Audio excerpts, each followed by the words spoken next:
Okay, so this video is kind of like a different approach to Lookahead, and I think it's aimed at people who already kind of look ahead, already are able to look ahead. I think it's a way of like improving it a lot, and I think if you're like around maybe 9 seconds, 8 seconds, 10 borderline, this video might help you. Honestly, if you're like a little slower than that, I think it's not very beneficial, but you can still watch it anyways, you're free to do whatever. So when you're first starting to look ahead, you're taught, you should know your cases and their solutions and be able to do them blindfolded without looking, just reflex, like, I don't know, let's set up a case here. Like I know how to do this, right? Like I don't need to think about it. I can just, I know I'm gonna break the pair with, I'm gonna hide this corner with an R prime, I'm gonna move the edge over, that it sets up to a broken 3-move insert, right? That's just like, right. That's just, you should know how to do that. That's what you're taught initially. This is a bit of a different concept, and it's breaking F2L into these kind of 3-move inserts. Sorry, I'm a little sick. And it's kind of saying you should know how your inserts affect pieces on the cube. So as an example, right, R prime, it's kind of got this safe zone, this 2x2x1 block. These pieces only get moved by a U after you complete the insertion. Like, watch, right? They don't get broken, they don't get moved from the U layer, they just move by a U. You do have this slot gets brought over here, and then this doesn't get moved at all. But the point is, there are pieces where you don't really need to look at them, you don't need to focus your attention on them. And then everything else, like none of the other slots are touched, right? Same with this one. The 3-move inserts, I mean, aside from this one, I'm not sure this one plays much of a role in this, but it could, definitely could. This one, right? Like your safe zone is back over here. And then you've got, the rest of the slots aren't touched. And you've got this that just stays there, it doesn't move. So this safe zone gets moved by a U prime. This doesn't move. Whatever's in here comes out. So learning your insertions and how they affect the cube is hugely important. And I'm going to demonstrate it here with this. I took a scramble off CS timer. I'll post it in the description, probably. Cross. I'm pretty sure I remember the cross solution. I think it's pretty straightforward. Just if you want to follow along, right? So if we break this, I'm going to use this as an example to like how to apply this to Lookahead. So this is the first pair that I'm going to do, and then I'm going to show you how I would look ahead to maybe this pair right here, right? The green-orange, yeah, whatever. So we're doing blue-orange first, and then we're going to look ahead to green-orange. So if we break this down, we can see that it's actually this one first, right? That pairs up the pair. There's a point I want to make that I'm forgetting. I probably should have scripted this. Think of it like this. When you're doing the insert, think of it like this. You're actually inserting these pieces, right? You're inserting these pieces into the slot. These get paired as a byproduct of that. You're not focusing it on, oh, I'm pairing these pieces. You're thinking of, oh, I'm actually inserting these pieces into the slot. Because then you know what's in here gets moved over here, what's over here doesn't get touched, and what's over here gets moved over here, right? So that's the first one. And then I'm gonna keep this consistent with the green front. And then your next insertion is this, right? Because after you pair it, after you do this insertion and you pair it, you're gonna have this case pretty much. So let me get rid of that cube for now. So let's do this in order, right? We're looking at this. You've got this one that pairs it. And then afterwards, after the pair is made, you insert it with this one. Now we can look at the pieces that it moves. So we know that the first insertion is the RU R prime.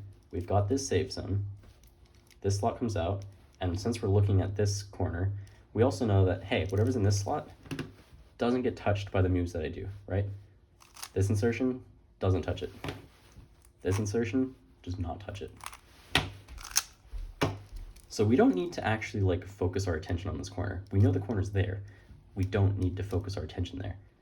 If you only have to trace one piece, that is so much easier than tracing two pieces at a time, right? So part of this is reducing where your attention is going. So after we pair it, then we have this. So we can look at the first one. How does this edge move? Well, we know that whatever's in this slot gets brought out here. So that gets brought over here, right? And then whatever's in this zone, this safe zone, gets moved by a U prime from this insertion. So this edge piece is first gonna go here from the first insertion, then from the second insertion, it's gonna go here. And then this is a huge part of it. You should be able to kind of visualize what case you're going to get. And if you know what case you're going to get, you can immediately start solving it because you should know the solution, right? So I know that this is going to be a double back sexy because the edge is here, it's good, the corner's here, we can take it out, or I'll set it up here. So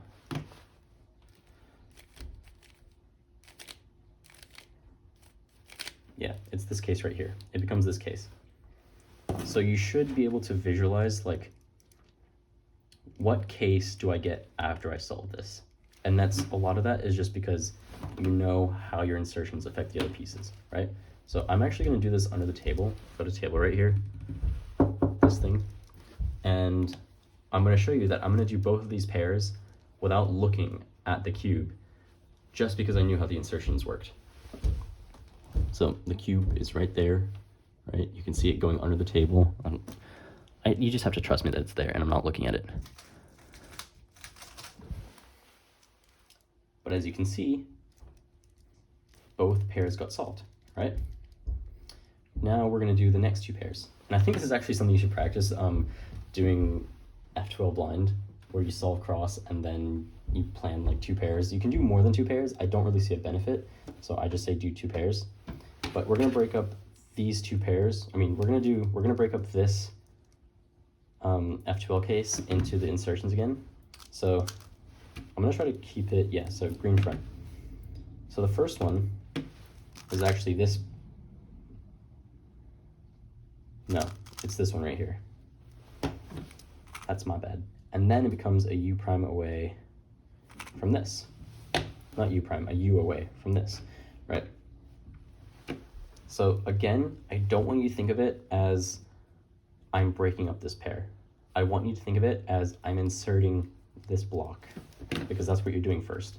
You're inserting this pair, right? You're inserting this block, and then you have your safe zone, and then the pieces that kind of come out and move the most.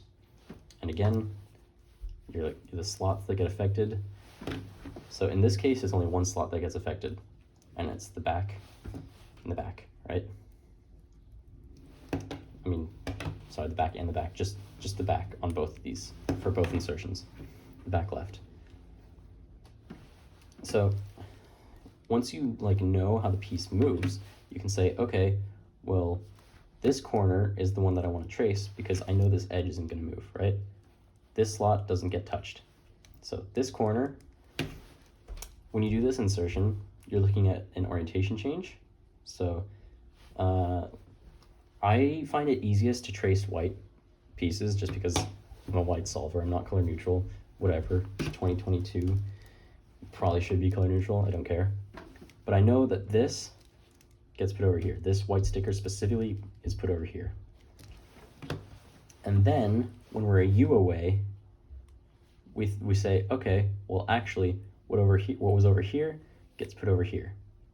And we know that this doesn't get touched by this final insertion. So the two that do it is this, right?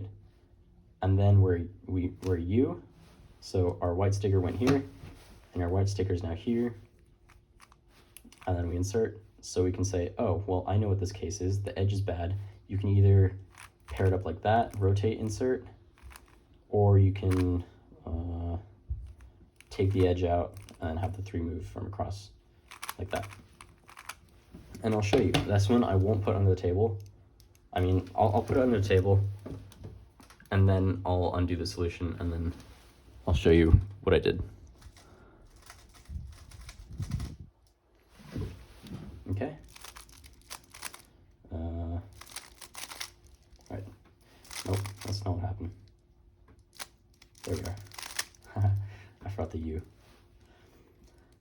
So I broke the pair up with the insertion, with the back insertion. Then we moved it by a U, and then it became this insertion. And we saw that, oh, well, this corner is actually still here. So I did this.